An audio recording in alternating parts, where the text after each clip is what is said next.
기도하겠습니다. 하나님 아버지 감사합니다. 주의를 잘 지키게 하시고 오늘 월요일 새벽입니다.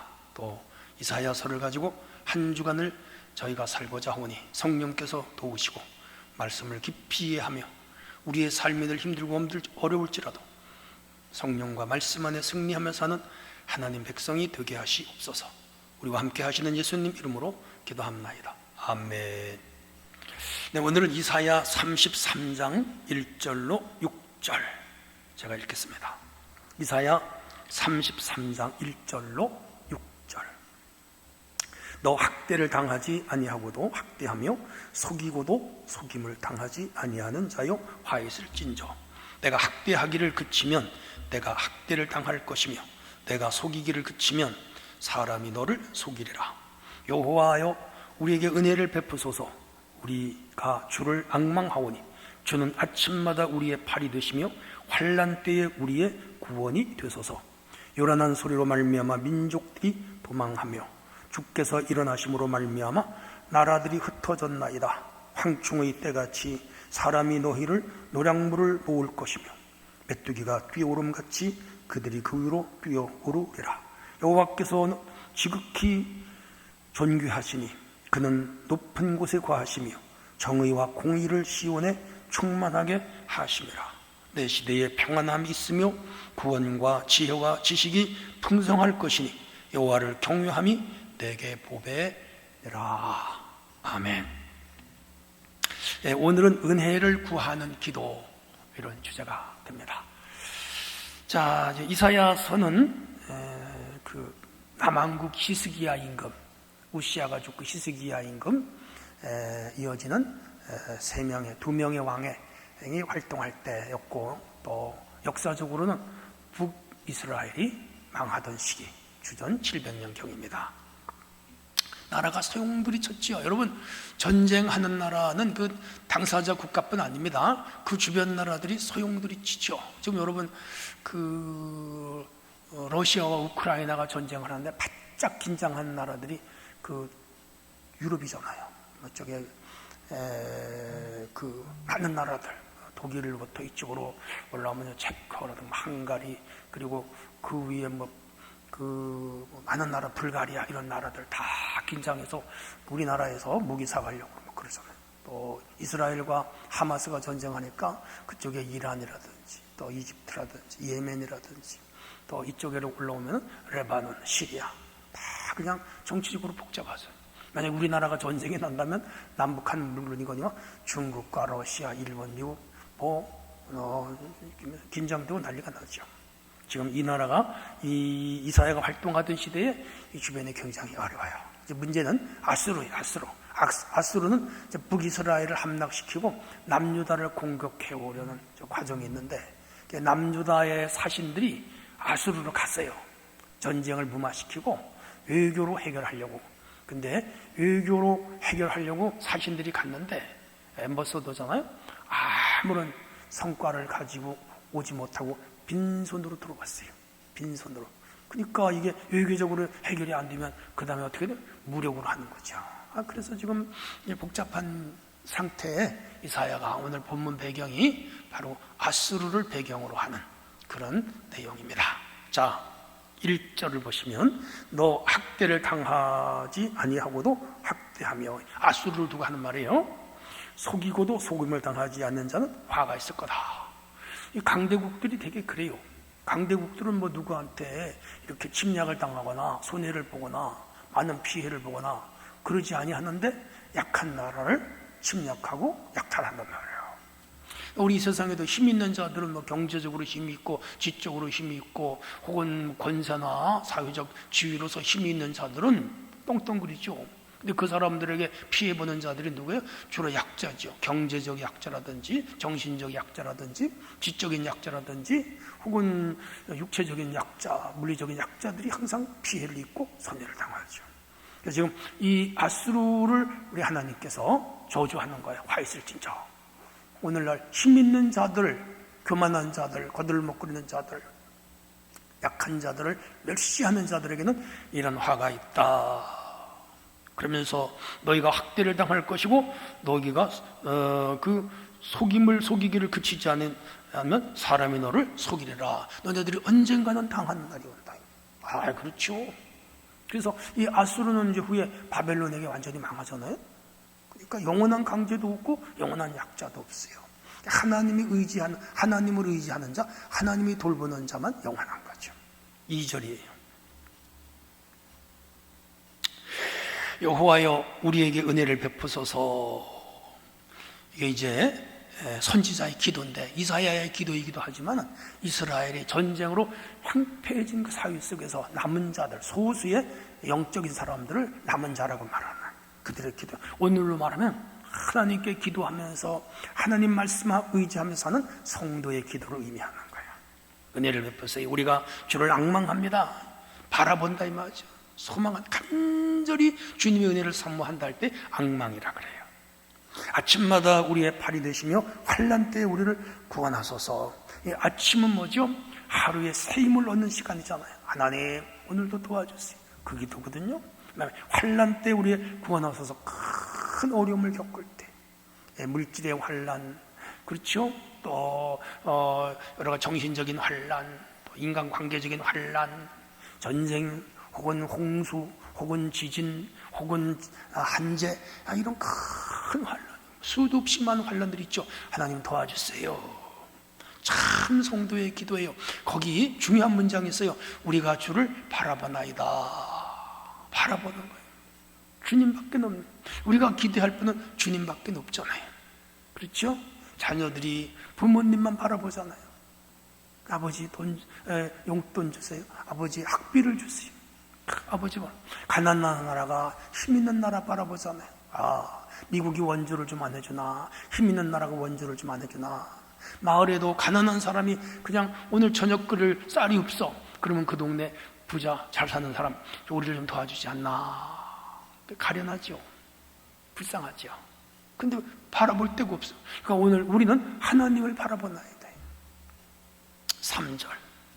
하나님 위엄과 능력을 말씀하고 있어요. 요란한 소리로 말미암아 민족들이 도망하며 주께서 일어나심으로 말미암아 나라들이 흩어졌나이다. 하나님께서 다 강한 나라가 되어 강한 하나님의 힘이 이 군림하는 자들과 권력 있는 자들과 힘 있는 자들 그리고 교만한 자들, 약자들을 괴롭히는 자들을 하나님께서 물리치신다. 전쟁이죠, 전쟁. 그래서 고대 시대에 이렇게 강했던 나라들이 사실은 오래 못 갔어요. 아수르도 망했고, 바벨론도 망했고, 페르시아도 망했고, 헬라도 로마한테 망하잖아요. 로마도 망하죠. 그럼요. 인류 역사는 그런 거예요. 영원한 제국도 없고, 영원한 약한 나라도 없어요.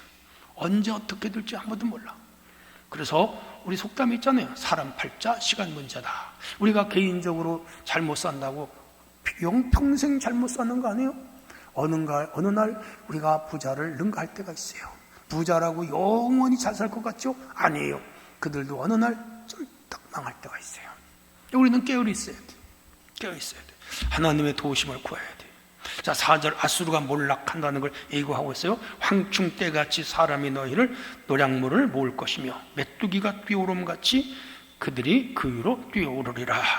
야, 원수의 약탈물이 메뚜기처럼 쉽게 이 아수르 것을 뺏어간다.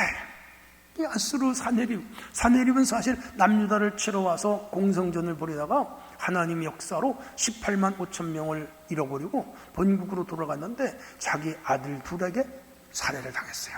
사내립이. 그러니까 이게 정치라고 하는 거, 권력이라고 하는 건 무상한 거예요. 무상한 거예요. 근데 배후에 누가 역사하느냐? 하나님이 역사하는 거예요. 여러분, 그 이집트 제국이 그냥 뭐 얼마나 무서웠어요. 근데 모세의 왕이 완전히 무너지고 그 바로의 군마가 이집트 홍해바다에 완전히 수장되잖아요. 하나님이 꼭 부러뜨린 것이죠. 5절 보세요. 여호와는 존귀하시며 공의로 충만하시다. 그런 내용이에요. 여호와께서는 지극히 존귀하시니 그는 높은 곳에 거하시며 정의와 공의를 시온에 충만하게 하시리. 정의와 공의는 소위 법이잖아요. 법의 특성은 공정한 데 있는 천칭이 이렇게 수평을 맞추듯이 공정하게 악한 자와 선한 자, 의로운 자와 불의한 자를 공정하게 대하는, 공정하게. 약자와 강자 사이에서 약자를 두둔해도 안 되고 강자를 두둔해도 안 돼요. 잘못했으면 벌을 주고 일벌 백계죠. 잘했으면 상을 주고. 이게 법의 공정성이죠. 가장 공정한 분이 누구냐? 하나님이에요. 우리 세상 나라는 안 그래요. 정권에 따라, 권력에 따라 법관들이 줄을 서요. 그래서 어느 쪽이 그 권력을 잡았느냐에 따라 어제까지 하던 행동이 오늘 확 달라져요. 그러니까 우리는 법을 못 믿는 거죠. 불의한 거죠. 권력 앞에 법관들이 줄을 서는 것이죠. 그런 사회는 좋은 사회가 아니죠. 바른 사회도 아니죠. 근데 가장 공정하게 공의가 이루어지는 분은 하나님. 그래서 심판할 자를 심판하고 상줄 자를 상주시는 하나님. 우리가 세상에서 억울한 일을 당하면 되겠어요? 안 되죠. 억울한 일을 당하면 그 분노가 쌓이죠. 화가 치밀죠. 폭력이 나오게 되는 것이죠. 사람이 거칠어지죠. 그리고 세상을 한탄하죠. 이러면 안 되는 거예요. 우리가 억울한 일을 당하면 안 돼요. 물질적으로도 그렇고 정신적으로도 그렇고 인격적으로도 그렇고 신앙적으로도 그래요.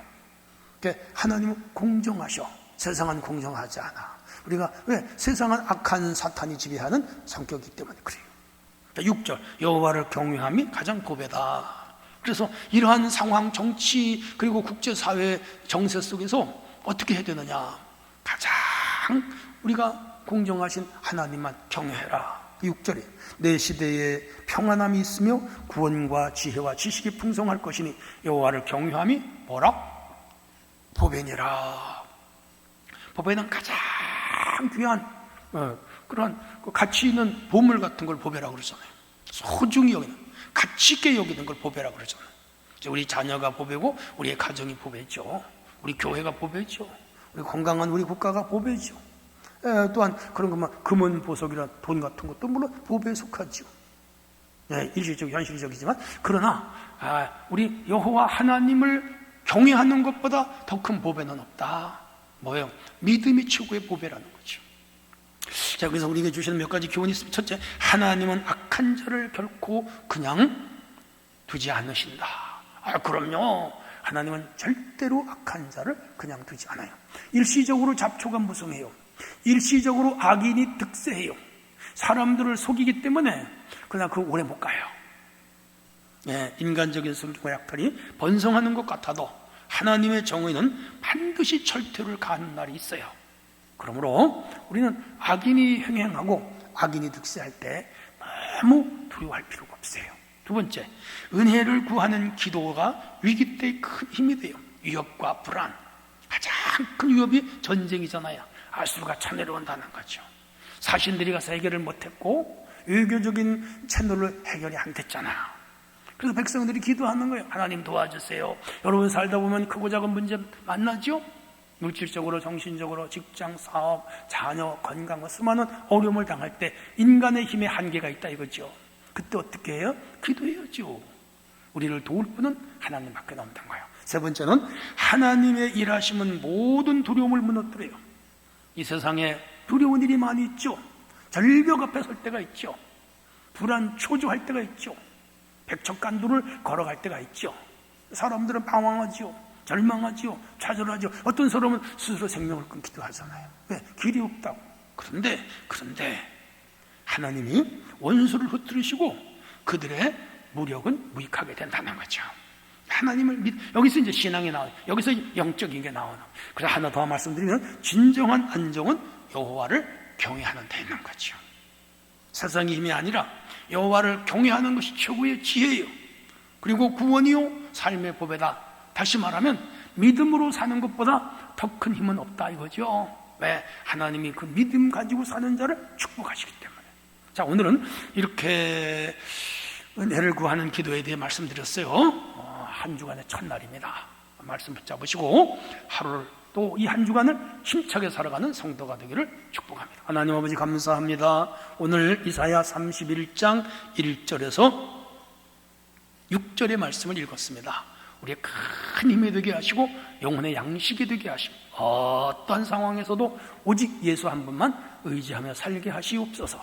예수님 이름으로 기도합니다. 아멘.